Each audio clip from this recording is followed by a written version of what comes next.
Morning. आइए हम बात करते हैं।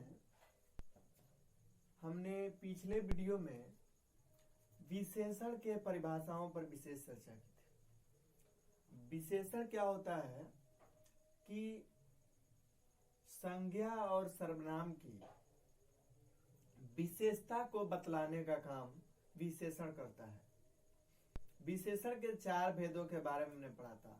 गुणवाचक विशेषण, संख्यावाचक विशेषण, परिमाणवाचक विशेषण और सर्वनामिक विशेषण। 4 विशेषण के बारे में हमने जाना था कि विशेषण के 4 भेद होते हैं। अब उन्हीं चारों के पहले वाले जो है गुणवाचक विशेषण, उसके बारे में हम आज चर्चा करने वाले हैं। देखिए, हम ज्यादा समय क्यों आपका नहीं लेते हैं, इसलिए ज्यादा समय नहीं लेते हैं ताकि कम रहेगा, थोड़ा थोड़ा पढ़िएगा, उसको आपको पीछे से याद भी तो करना है। उसे आप याद भी करते चले साथ ही साथ, उससे आपको फायदा होगा। गुणवाचक विशेषण वैसे विशेषण शब्द जो संज्ञा या सर्वनाम के, देखिए आपने देख लिया कि ये तो कभी भी संज्ञा और सर्वनाम की विशेषता बतलाएगा। तो संज्ञा और सर्वनाम की रंग, रूप, गुण, दोष, आकार, प्रकार, स्थान, स्वभाव, दशा का बोध कराते हैं, उसे गुणवाचक विशेषण कहते हैं। इसमें कोई दिक्कत आपको नहीं होगी। सुनिए, यानी रंग, रूप, गुण, दशा, आकार प्रकार, उसके बाद क्या, स्थान, स्वभाव, दशा का बोध कराते हैं, उन्हें क्या कहते हैं? उन्हें हम गुणवाचक विशेषण कहते हैं। में किसी के अंदर के जो गुण हैं वह हमें दिखते हैं। जैसे आप सुने होंगे कि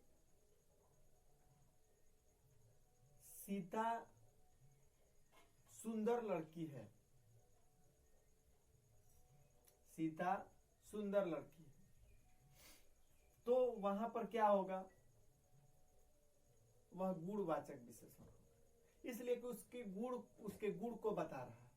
विशेषण तो है लेकिन गुणवाचक विशेषण है। देखिए, जैसे में हमने लिया है, 2 वाक्य लिए हैं। आम बहुत मीठा और रसीला है। अब आप बताइए कि जो मीठा है यह क्या है? गुणवाचक विशेषण है।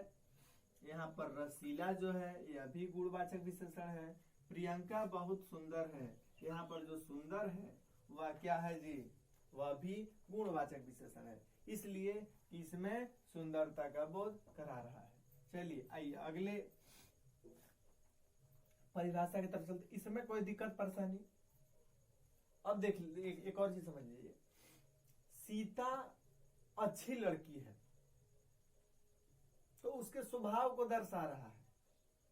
तो जहां स्वभाव को दर्शा दे, स्थान को दर्शा दे, आकार प्रकार को दर्शा दे, रंग रूप को दर्शा दे, उसके गुण को दर्शा दे, या उसको अरे वह बहुत खराब लड़की है, बहुत खराब है, तो दोष को भी दर्शा देता है, वह क्या होगा जी? वह होगा गुणवाचक विशेषण। कोई दिक्कत? कोई दिक्कत नहीं होगा आपको, मुझे उम्मीद है। चलिए आइए नेक्स्ट पर चर्चा करते हैं। दूसरा था संख्यावाचक विशेषण। अरे यार, इससे तो आसान कोई हो ही नहीं सकता। देखिए ना, वैसे शब्द जो संज्ञा या सर्वनाम की संख्या को बतलाता है, 1 2 3 4 5 संख्या को बतलाएगा, वह क्या होगा?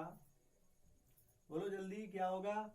वह होगा संख्यावाचक विशेषण। कुछ इसमें नहीं करना है। वैसे शब्द जो संज्ञा या सर्वनाम की संख्या या क्रम को बतलाते हैं, उन्हें संख्यावाचक विशेषण कहते हैं। जैसे मेरे 4 भाई हैं। अब आप बताइए 4 क्या होगा जी? क्या होगा? बोलो, यह होगा संख्यावाचक। 2 किलो चावल मुझे दो। सुने ऐसे बोलते हैं, 2 किलो चावल दो मुझे। तो यहां पर क्या है? 2 किलो चावल दो मुझे, तो यहाँ पे 2 किलो क्या हो जाएगा, क्या होगा बोलो, यह हो जाएगा संख्यावाचक विशेषण। क्रिकेट में 11 खिलाड़ी हैं, क्रिकेट में कितने खिलाड़ी हैं जी, 11 खिलाड़ी हैं, 11 क्या होगा, जल्दी बोलो, 11 होगा संख्यावाचक विशेषण। दिक्कत होने वाला सवाल ही नहीं है, प्रश्न ही नहीं है दिक्कत होने वाला। आइए फिर बात करते हैं हम आगे कि संख्यावाचक विशेषण के दो भेद हैं। देखिए हमने संख्यावाचक पढ़ लिया, अब संख्यावाचक के दो भेद हैं, ठीक है, उन दोनों पर चर्चा हम कल करने वाले हैं। देख लीजिए इसका, इनके भेद को लिख लीजिए आप, ठीक रहेगा। संख्यावाचक के दो भेद हैं, पहला है निश्चित संख्यावाचक और दूसरा होगा अनिश्चित संख्यावाचक। अब देखिए निश्चित संख्यावाचक और अनिश्चित संख्यावाचक, बिल्कुल आसान सा इसका परिभाषा होगा, बिल्कुल आसान सा, कल हम बता देंगे इनकी परिभाषाओं पर।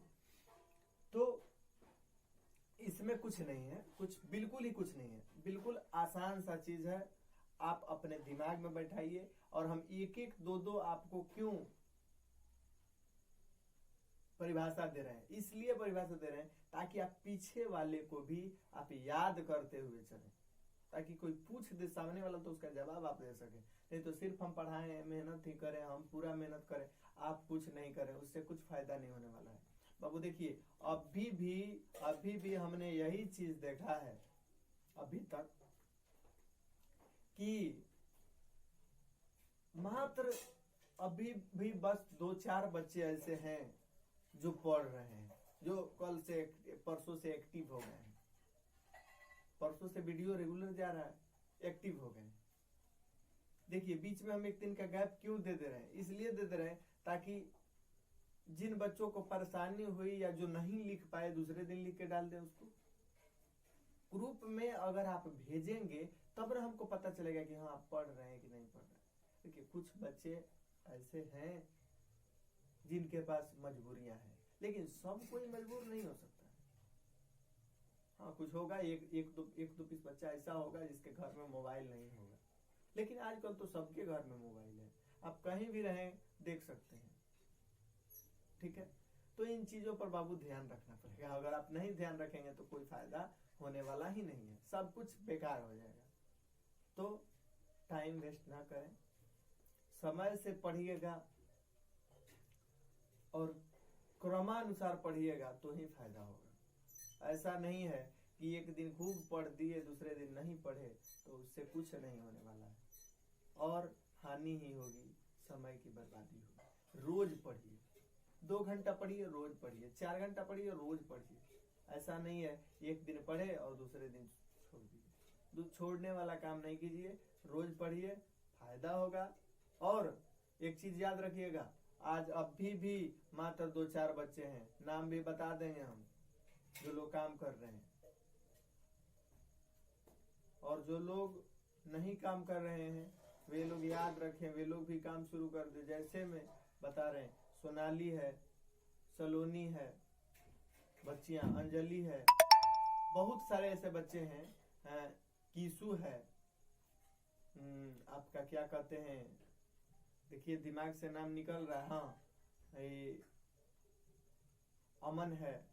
तो इन सभी को एक्टिव होना होगा, आप लोग एक्टिव नहीं हो रहे हैं, बड़ी दुख होती है। अगर हम मेहनत करें, अगर आप लोग नहीं पढ़े तो उससे फायदा नहीं होगा। इन जिन बच्चों का हम नाम लेंगे वे लोग एक्टिव हो ही जाएं, अगर देख रहे हैं इस वीडियो को तो एक्टिव हो जाएं, जरूरी है। धीरे धीरे कुछ आगे की तरफ बढ़िएगा तो ही फायदा होगा। और बहुत जल्द ही हम लोग प्रयास कर रहे हैं कि आप लोगों के घर पर होम विजिट किया जाए, ताकि हम लोगों को ये पता चल सके कि आप लोग आखिर घर पर कर क्या रहे हैं। तो आप लोग इनके लिए भी तैयार रहिएगा। धन्यवाद।